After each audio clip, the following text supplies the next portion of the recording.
And we're back for another episode of Startup Hustle, a podcast for entrepreneurs by entrepreneurs.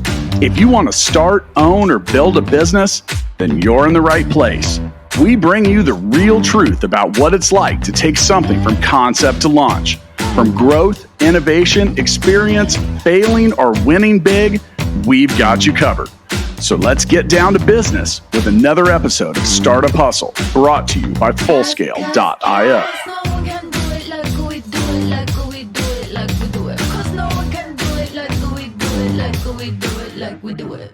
And we're back. Another episode of Startup Hustle. Matt DeCoursey back again. Startup Hustle, baby.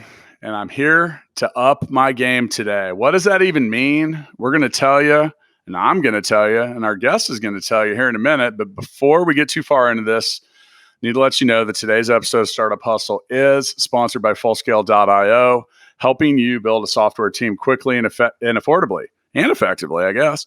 So I said I need to up my game. What does that even mean? And, you know, there's a whole lot of things that go into that whole concept and raising your performance, raising your game, getting more out of yourself. So I brought in someone who might do as many things in life as I do, which is a lot. With me today, I've got Dr. Meghan Braun, who's a founder, a doctor of physical therapy, an author, a speaker, and a coach. And I'm going to challenge her to help me up my game. Are you ready for that challenge, Meghan? I'm ready, Matt. How about you?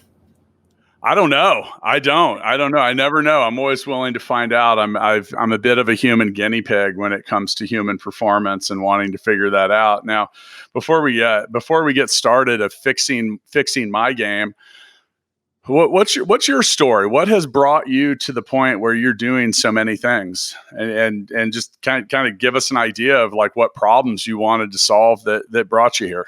Yeah, so I started physical therapy. I graduated back in 2012. Shortly after that, I decided I really want to own my own clinic. You know, when you go into other clinics, you find things that you like, you find things that you don't like. And then from there, you decide, all right, I'm going to try this out or I'm not going to try this out. And for me, there was a lot of different factors, but I knew that I wanted to own my own clinic and I wanted to start with sports performance. I wanted to do a lot with athletes.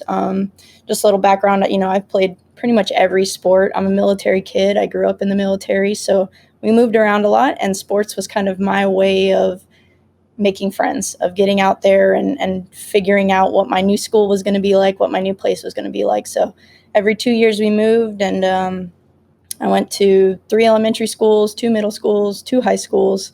So that was kind of my way in. But when I started PT school, I knew that I wanted to go kind of on that athletic route, and moved up to Jacksonville and started body mechanics, physical therapy, and the Lax Box, which is a sports performance and lacrosse training facility up here.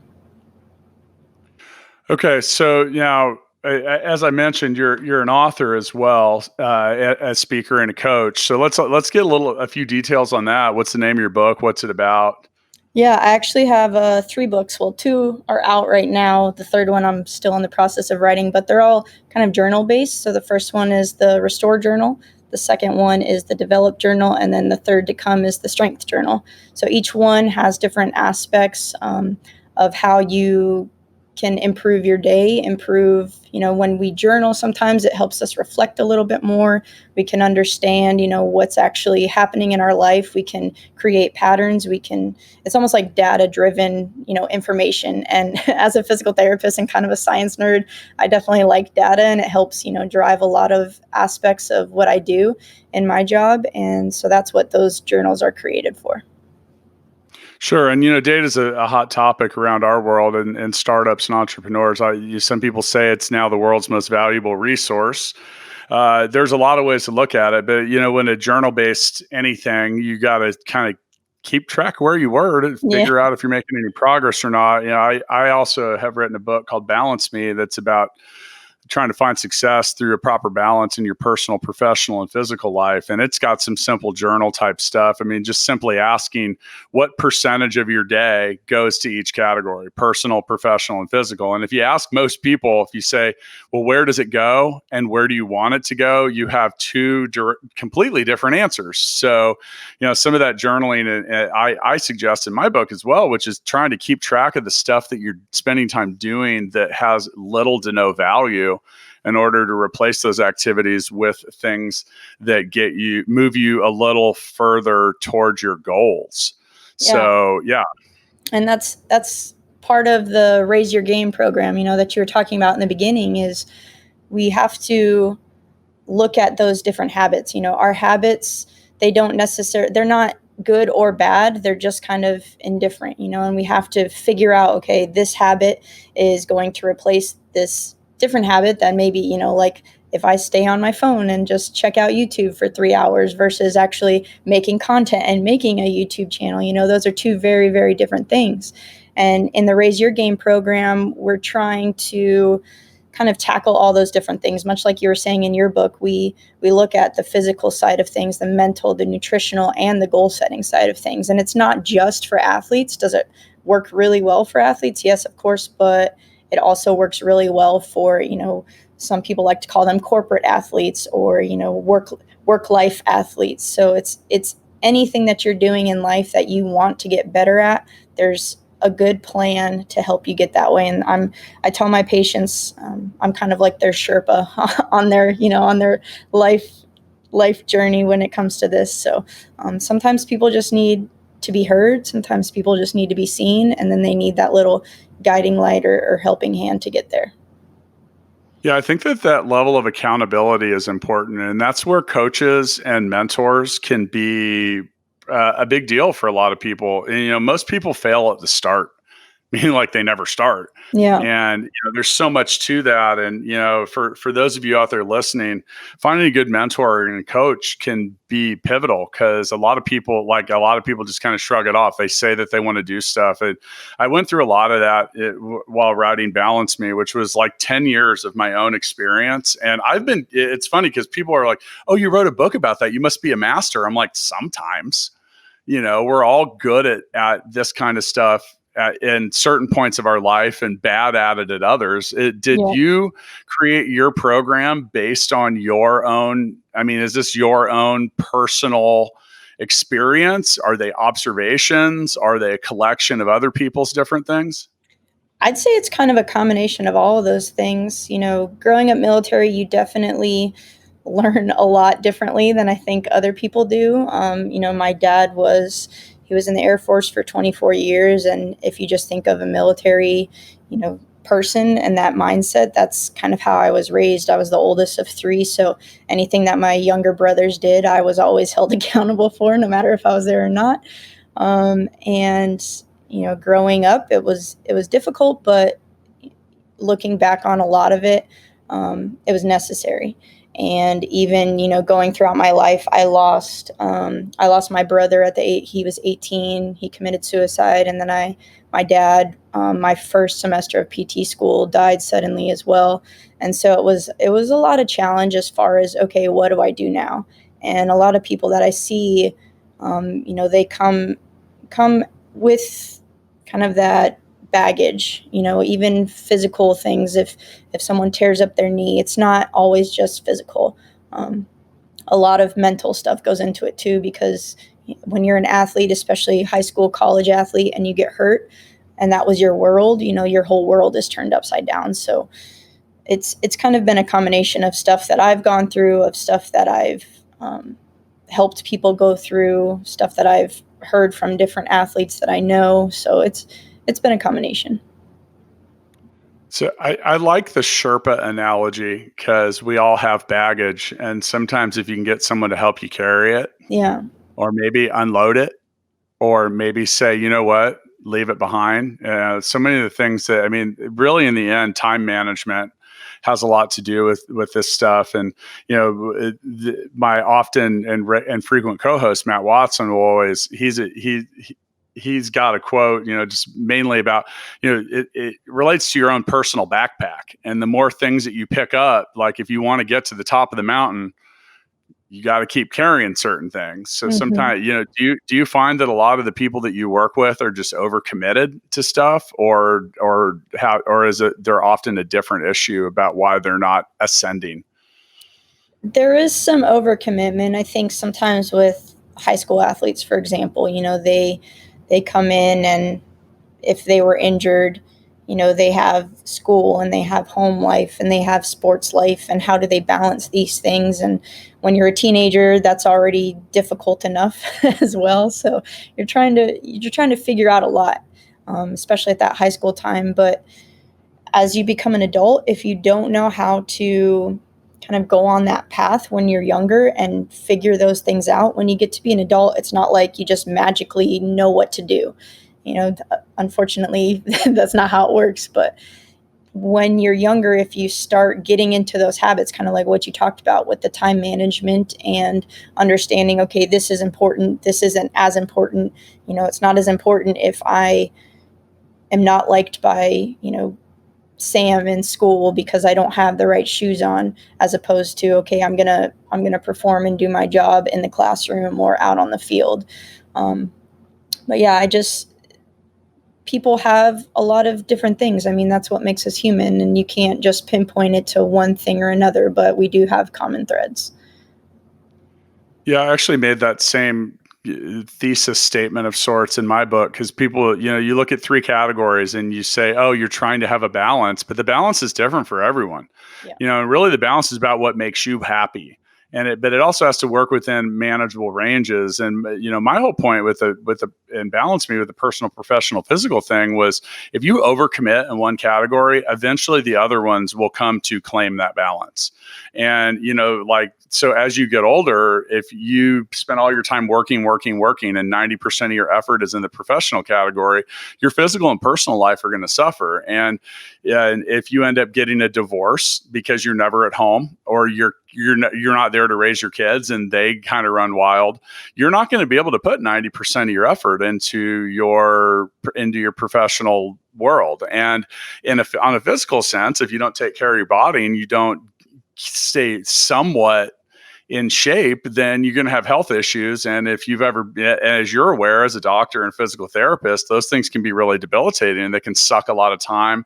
They can take a lot of your energy, and definitely take a lot of your emotion, and that's, if you don't feel spirited about stuff, then, all those things are going to kind of come crashing down on you. Now, when it comes to your books and the journal part, you've got, the restore, develop, and then coming soon, the strengthen part. So let's talk about, so restoration is an important part, because a lot of times people are like, all right, here you go. So I'm 45 years old now. When I was 18, I had a 6-pack. I was like 3% body fat. I am a long way away from that now. So, I think it's easy for a lot of people. When I think about getting stuck on the concept of restoration, I hear people say, oh, well, I used to. And okay, well, how about now? Because now, and I'm not okay.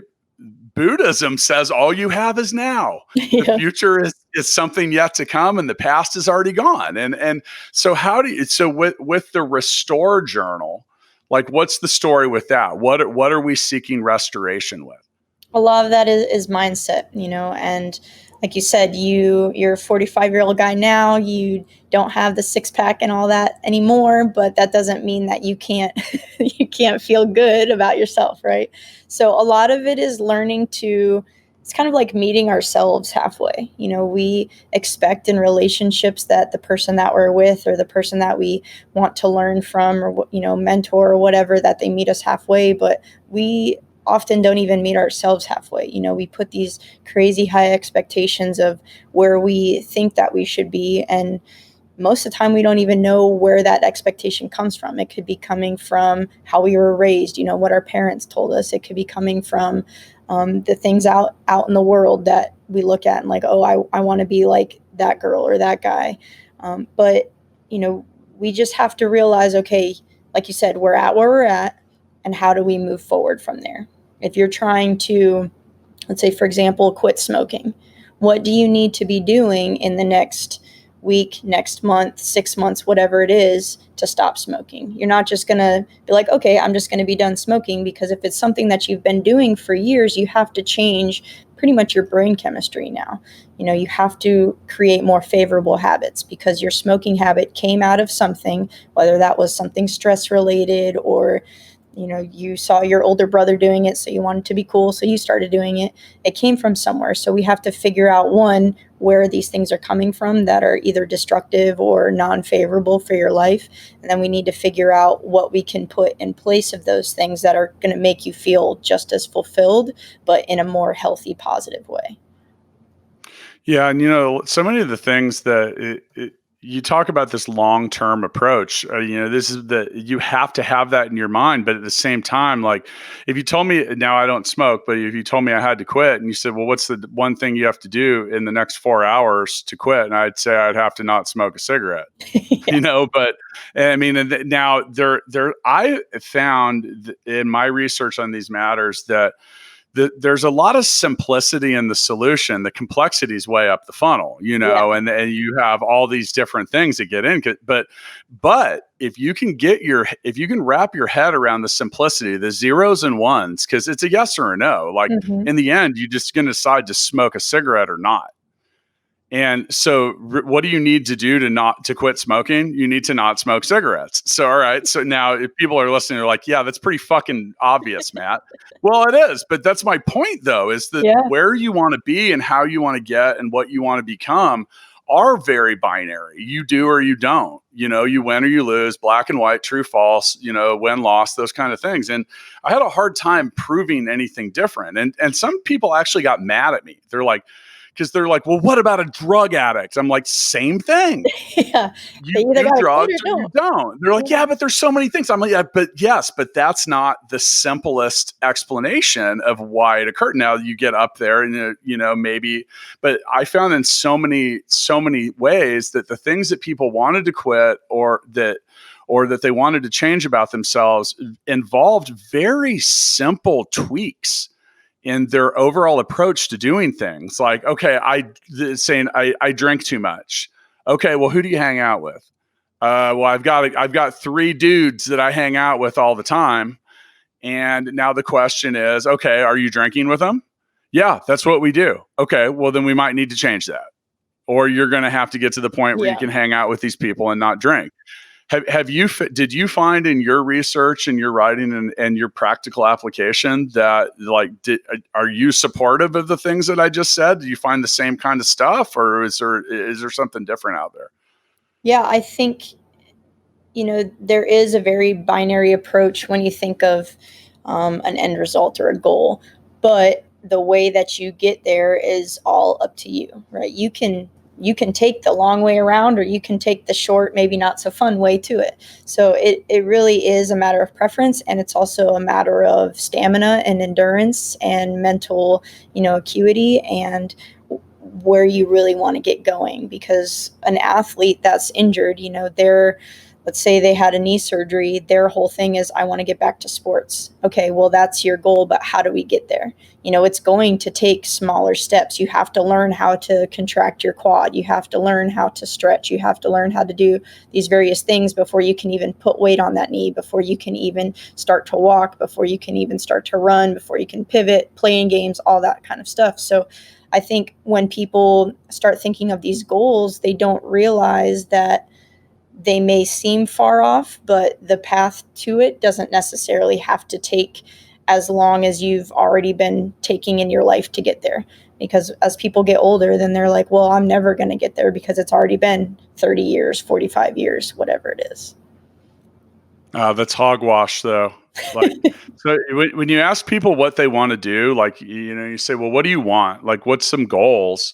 And then they say stuff. The number one excuse, and it is an excuse, well, I don't have time. Yeah. You have time. You're just Oh, yeah. not spending your time the way that you probably should. Yeah. And and that's part of, like, with the book that I wrote. And it's interesting. I'm curious if you get the same feedback, because anytime you start telling people how to live their life, you have a certain camp of people that are basically like, yeah, fuck you. That's stupid. That's stupid. So you know, like I was very sensitive to that as I Yeah. published a book on the subject. And basically in the beginning of the book, literally on page 1, made some comments along the lines of, look, if you're not willing to admit that you are likely your own biggest problem, if you're not willing to change and you're not willing to constantly re-examine and adjust where you're at and determine your future, then just put the book back, because you're not going to like it, Yeah. and I can't help you. I mean, do you feel the same way? Yeah, that whole readjusting and reexamining is a huge, huge part of creating whatever it is that you want to create in your life. You can't, progress is not linear. No matter how much people think it is not linear by any means. And even, in my journals, same thing. I have some questions in the front. Like, if you can answer these questions and say yes, truthfully and honestly, okay, then let's start this journal. Because a big part of it is, if you can't be honest with yourself, you're never going to get honest results. Same thing with the Champions quiz that I have out. It's a self quiz. You answer, okay, this is where I'm at physically. Like, do I like how I look? Do I actually work out? I'm not going to know the answer if I don't know you, but I'm not going to go back and like check your answers and be like, oh, you answered a 2 on this and you're really a 1, So it's all honesty with yourself. Again, you've got to meet yourself halfway. The honesty with yourself is the biggest challenge. Now, do be honest with yourself and go to fullscale.io. That's the sponsor of today's episode. That's the business that I own as well, where I can help you eliminate some of your problems when it comes to finding software professionals, because the struggle is real. Mm-hmm. Now, anytime you have a goal, and much like we talk about a lot, building a business is a big undertaking, and you have to go through it one step at a time. You've heard lots of phrases. I love, saying, if you're going to eat an elephant, you got to do it one bite at a time. There's so many bits and pieces. Like, I've encouraged, when it comes to goal achievement and getting where you want, like, you got to break that goal into like 10 million pieces and just start gobbling them up. You can't, the idea of, well, you mentioned, heard the word weight has come up a couple of times. So a big goal that people have is they want to lose weight, and they're like, I want to lose 20 pounds. Mm-hmm. Okay, cool. Well, your mind doesn't wrap itself around 20 pounds. It's not a realistic goal. So, how do you approach, when it comes to like goals? Like, and I would think as a physical therapist, like what I just said is a paramount kind of thing, because you have to get, like, okay, if your leg is completely immobile, your first goal should be to wiggle your toes or something like that. How's your experience with physical therapy and coaching helped you push people to actually get moving towards achievement? A lot of people are very resistant to change, whether it's good or bad change. And when someone's recovering from an injury or an illness, I've worked in the hospital for a while as well, and you would be surprised at how resistant people are to movement, especially when they think or that they feel that they're hurting, or they went in because they were hurting, and maybe now that pain is different. But it definitely is that kind of bit by bit, and you have to reassure people constantly. Like, I would not make you do this if I thought it was going to hurt you or cause you more issue. And that's, as a physical therapist, I think that's one of the greatest parts of my job and being a doctor. And that's partly why I wanted to be a DPT, was because I knew that I didn't want to work on the weekends if I didn't have to, and I didn't want to give medication. So, with DPT, you can actually see the progress of patients, and you can build that rapport.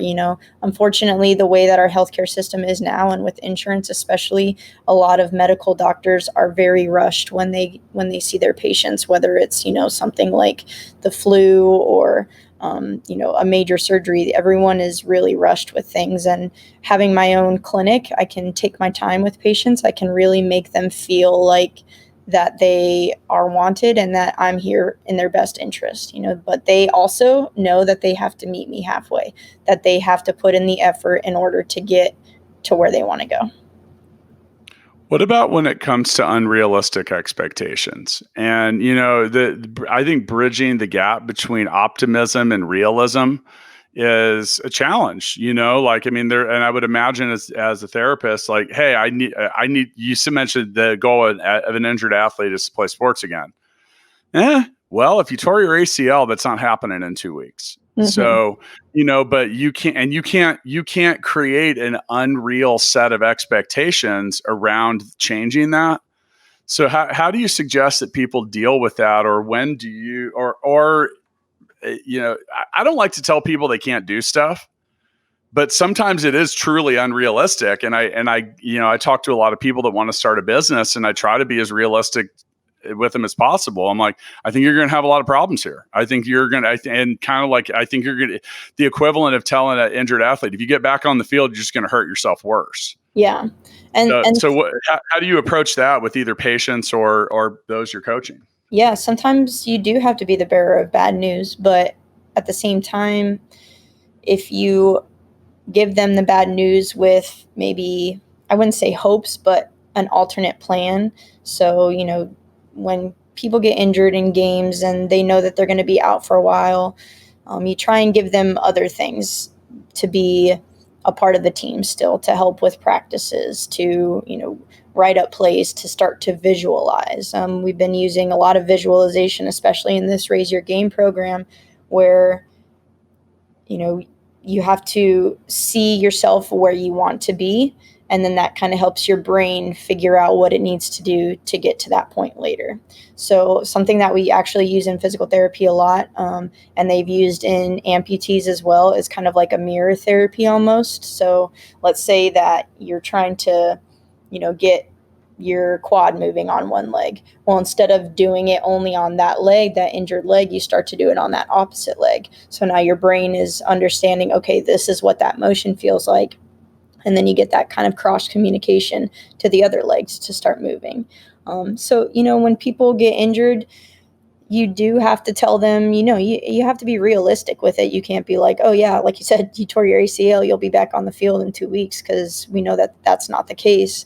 But what else can they do in the meantime that's still propelling them forward and still preparing them to, do their best and to get back on the field again? So what about things? All right. So we've had an episode in the past about something that's real, and it's known as founder's depression. And, this happens with entrepreneurs a lot. Well, first off, the personality style of an entrepreneur is, of a lot of them, is similar to mine. And that's that obsessed/driven/ a little crazy. And sometimes, the ups and downs of entrepreneurship can really put you through a mental ringer. I see some of the stuff you've written about as the mind, improving and changing the mindset of an injured athlete. And I think that there's got to be a lot of similarities to that. And when I mention the ups and downs about entrepreneurship, it is real. And there is notable amount of information out there about founders' depression, because, like, you wake up one day, the description of an entrepreneur's life in a meme I saw once was like, and it had a timeline. It was like, woke up ready to take over the world. By noon, you were in the shitter. By 3:00, you were back. You were now better than you were when you were ready to take over the world. And then something else occurred. And it's just that those ups and downs. Wow. And that is, especially in business, it's very easy to feel injured. So how do you how do you change the mindset following an injury? That is probably one of the hardest things to do. You go through, like your grief process. Pretty much, you go through denial, you go through, grieving, bargaining, all that kind of stuff. And at the end of it, you have to make that decision. Like, do I want to stay here? Do I want to stay grieving? Do I want to stay upset? Or do I want to push forward and make myself better? Some athletes, that this might be a reprieve for them almost, because they've been training so hard and doing something for so long that they're burnt out. And this injury, was kind of, for lack of a better word, a godsend to them, because now they get to rest, they get to relax, they get to reevaluate. Some athletes, they were on the up of their career and then they got injured. So it all depends on where that athlete's at in their career. It depends on what their mindset is already coming into physical therapy. And then again, meeting them halfway, trying to figure out what is it that you really want to do. And I don't think that we ask our athletes or our patients or our clients even very often, like, what is it that you really want to do? Because sometimes when they're minors or they're kids, it's whatever their parents want. When we're adults, it's whatever maybe our spouse wants or our boss wants. So it's sometimes it just gets down to brass tacks of like, what is it that you really want? And then they have to really think about that. Yeah, that's something I talk to early stage entrepreneurs about. 'Cause, they have an idea, they want they want input on it. And actually, the first thing I ask, I didn't always used to ask this question, but now I ask, I said, so what are you passionate about? Like, what do you really want to do? Like, what do you wake up in the morning, and if you could do one thing, what would it be? And if it's not related to that business, then I advise them strongly to consider not doing it. Yeah. And the reason is because, like, a business kind of like sports, and you mentioned this, and I grew up playing sports as well. And I wasn't a great athlete, but I played on teams with a lot of people that were, and I saw the level of expectation that people started to develop for them. And, here you have a 15-year-old. So I played baseball, football, basketball. And, I played baseball with guys that got drafted in the major leagues and had tons of college offers and stuff like that. And I would have loved that. That was like, I would have been really passionate about that, but some of them weren't. And I was like, dude, you're going to get drafted by the fucking Yankees and you don't care? I don't know. I mean, I like playing football better. Yeah. And, so those expectations can come with a lot of weight, but and commitment, and opening a business is the exact same thing. So, like, if you don't think you're going to be passionate about it in 5 years, and if you're really not passionate about it now, then don't do it, because it's going to be an ongoing thing, or it's hard to shut down. It's hard to turn off. And, sports often has a finite window in which athletes can compete. Businesses are, if you start a corporation, it is literally set up to never die. That is like the legality of a corporation, is that it is everlasting and doesn't die when you do. So, like, think about that. There's like a very strong commitment, and that's, I don't know. I think that's a big part of stuff. And, I see people that are super, like, I am passionate about business. I am passionate about entrepreneurship. It's why I love doing the podcast, because I get to talk to people that do a lot of different stuff, and it revolves around my passion. And look, I'll be honest, like, doing as many episodes of Startup Hustle as we do, on some days, like, I wake up and I'm like, oh, dude, I was up late, or maybe I have something else on my mind. But because I'm passionate about the subject matter, I'm like, cool, I do it. But think about where you're going to feel if you're not passionate about it. You're not going to be there. You're going to be distant. You're going to do a lot of different things. Now, you mentioned starting your own practice. Did you experience any of the things that I just mentioned, or consider any of them before you started it? Yeah, I mean, I feel like every day is different. When you own your own business, every day is different. And from a physical therapy side of things, especially with all the stuff that's going on with COVID, some people are very scared to go out of their house and come in and do new things. And I think this whole time has been a lot of pivoting. And that's also partly why I started the Raise Your Game program. Like, it's always been in my head, and, wanting to do more on the physical therapy side of things. And this was just an all-encompassing way of doing more of the mental, physical, nutritional, and goal-setting stuff. But I didn't know that there was a word for it, the founder's depression, or the diagnoses for it. But it really is a real thing. It's very well documented. There's been articles in major publications about it, some of which have basically, I've seen the same article, one of the same articles circulating, like, so many. I mean, it's like 3 years old, and people are still sharing it, like, oh my God, this is real. Yeah. But it is. And I've been through it. And, that's the thing is much. All right. So sports, I love hiring athletes, and I love hiring people that have been in the military for different reasons.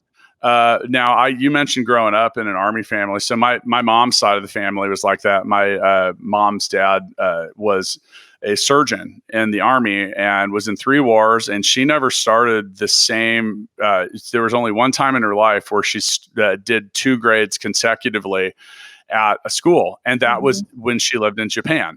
So it wasn't really like the true, like, hey, here's Denver in your elementary school. So a lot of different stuff, but around that grew up in a very regimented kind of way.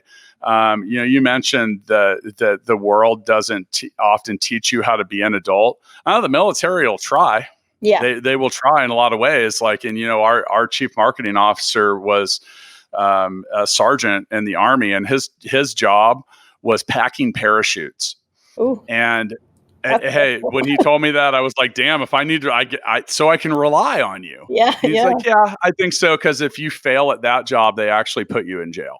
So like, it's not a good thing, but I like that. And then when it comes to athletes, I enjoy they seem to understand team mechanics a little better. And let's look, if you've played sports past being 8 years old, then you got yelled at.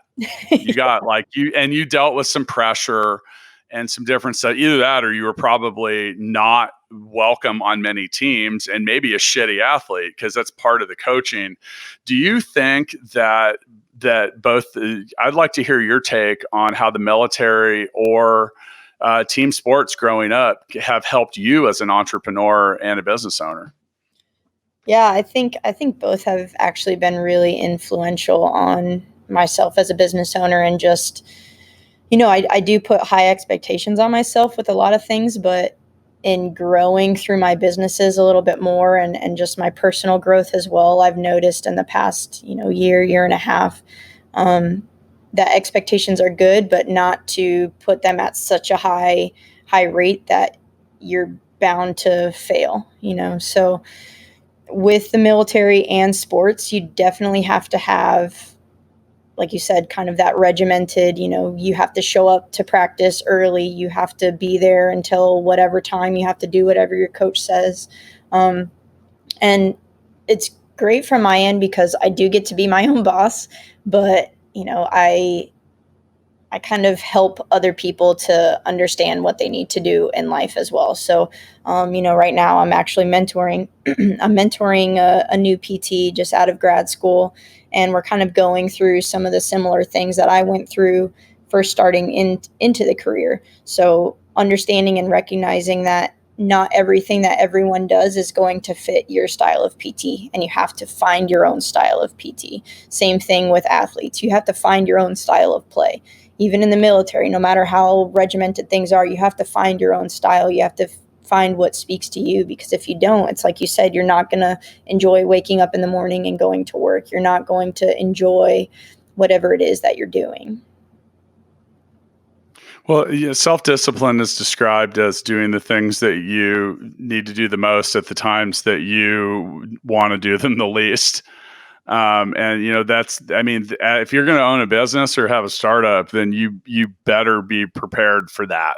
And I bet that was something that you probably learned as you set up your business, is especially if you don't have a ton of help and it's early, like you're like, who do I get help from? Me, you got to do it. And the problem is, and that's part of like that, looking at your own value situation. And so one of the things that I learned around that I found the most useful is really truly measuring and assessing opportunity cost. And a lot of people have heard that phrase and a lot of people haven't, but opportunity cost is the value of the option you didn't choose.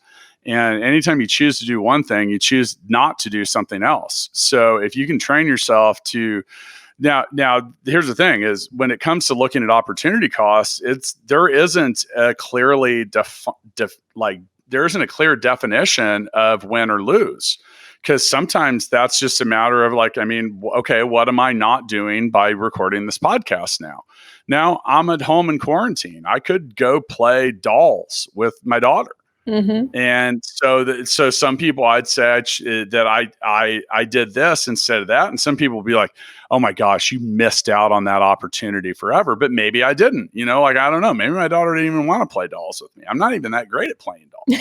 But that said, everything has some kind of effect or value when it comes to that personal, professional, and physical life kind of stuff. So if you're not doing the things that move you towards a goal, I think for me, that's been when it comes to raising your game, that's just the number one thing to look at. Like, is what I'm doing right now moving me towards any type of goal in my life? If the answer is no, then you're doing the wrong stuff. Yeah. You're doing the wrong stuff. And then also, it's not always about big blocks of time. Like, if I had the next 150 hours in front of me open, I couldn't learn how to speak Spanish, or at least not very well. But that might be how much time I need over 2 years or 30 minutes a day for 300 days. And if you start to look at these things in a much smaller, that's what I said, figure out what you want, break that up into 1,000 pieces. Quit looking at your goals as one singular task. Like, a major goal is people want to buy a house. Okay, well, if you've ever bought a house, then you certainly know that is not one singular action, Yeah. especially when you go the day to sign for it and you have to sign like 10,000 pieces of paper. But there's all these different things. So like, whether it's a business or a physical goal or a personal goal or any of that stuff, it's like, people talk to us about this podcast. Like, wow, you get to 400 you're coming up on 400 episodes. Like, yeah, we also had a time when we had 3. So I can't just like immediately fast forward to episode 400. Now, speaking of episodes, and we're here, we have arrived at the end of this episode of Startup Hustle. Once again, with us today is Dr. Meghan Braun. So we end most episodes, not all, but most, with what we call the Founder's Freestyle. Now, you've been a founder of your own business, and I think that, by the way, writing books is a different type of being a founder. I always say that the best part about writing a book is finishing it. Yeah, definitely. Writing a book kind of sucks. It's like one of those things where you're like, yeah, I want to do it. And you get halfway in and you're like, yeah, do I want to do it? And then by the time it's over, it's like, fuck, why did I decide to do this? And then when you're done, you're like, cool, it's done. I'm never writing another book. And then you usually start one again. Then you get over it in about a year later. But I'm curious. So I'm just going to give you the mic for a second. And I'm going to just leave it open because, like I said, you've done a lot of stuff. What's some advice that you'd like to give any listener about raising your game? I think what's the thesis statement? I think you said it best. Like, you have to find a guide, you have to find a coach or a Sherpa or whatever you want to call them that matches with you.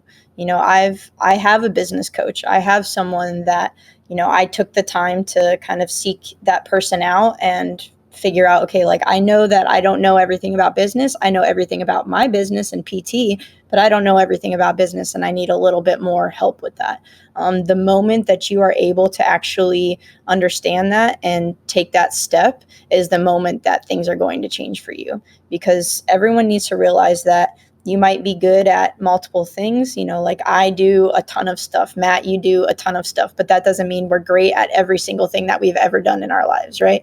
Like you said, you weren't the best at baseball forever, but so as we go, you have to realize your limits, and you have to realize that you can push past those limits, but only with the right direction. You need that pathway. You need to understand what it is that you're looking for in your life, whether it's work-related, school-related, sports-related, whatever it is. You have to have those goals. And to get to those goals, how do we do it?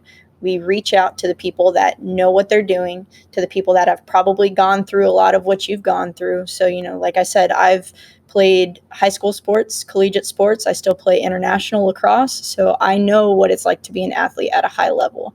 And you need to find those type of people that resonate with you, and then create a game plan from there. Well said. Now, before I close out, once again with us today, Dr. Meghan Braun, and that's an A-U-N, almost like Braun. It's German. So lots of links in the show notes. You can find lots of stuff about Meghan out there. And once again, today's episode, Startup Hustle, is brought to you by Fullscale.io, helping you do a lot of stuff. How about that?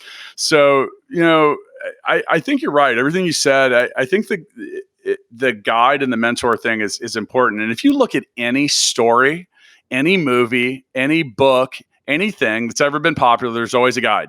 There's actually, like, I actually talk about the story brand a lot, where there's always a guide who takes the character. He or she goes through some adversity. They usually have a setback. They come back. They train a little harder. They learn a little more. They become a little more experienced. They have a victory. Usually they have a victory, and then they celebrate. And that is pretty much the plot line to every movie ever. And it can be to your own life. Like, you're writing your own book, and you need to have a guide. I think that's important. But one thing that the guide can't make you do is all the stuff that you decide to do or not to do. The guide can help hold you accountable. They can be like, come on, Meghan, why aren't you doing this? But if you really decide not to do it, you're not going to do it. And I think that if I had to give one thing, and I'm hoping this isn't too broad and cliche, but if you don't believe that you can do it, then I think the quality, the effort, and your likelihood of getting where you want it is a lot less. And it's that sense of self-belief. And I've had a lot of people ask me over the years, like, well, how do I make more money? How do I start a business? I'm like, you got to quit focusing on that part, and you got to get good at something. So what do you want to be good at? What do you want to be good at? And I've spent years talking to people that perform at high levels. Like, it's my personal fascination to talk to people that are best at what they do. And 100% of them, and this was the whole thesis statement of Balance Me, is success demands payment in advance. I have found people with world-class talent, and they practice harder and more than anybody I've ever met. No one just, and even athletes, and it's often downplayed. You don't see that part. You just see someone show up and shatter a record or whatever. Look at Tiger Woods. And I know he's not always the greatest example for the way to live your life for some people, but that guy, I mean, he was like at 5 years old, was on the Johnny Carson show playing golf. Like, how many golf balls did that dude ever hit? Over and over. Now, yeah, he had talent, but you have to take it, and you have to develop a mastery of it, and you're best suited to do that around the things that you're passionate about. Absolutely. So you can figure that out. You can usually, like, most people aren't happy with their job or whatever. Well, do something about it. Yeah. Like, there's a lot of stuff out there. There's a lot of jobs. There's a lot of stuff that you can chase down, and you can create your own too. Well, I hate to say it, people, if you're not getting what you want, then it's likely your fault in many cases, because you can't control your own reactions. And with that, I'm going to end this show and go try to figure out something that I can do to get myself a little bit closer to some of my goals. So thanks for joining me, Meghan. Thank you so much, Matt.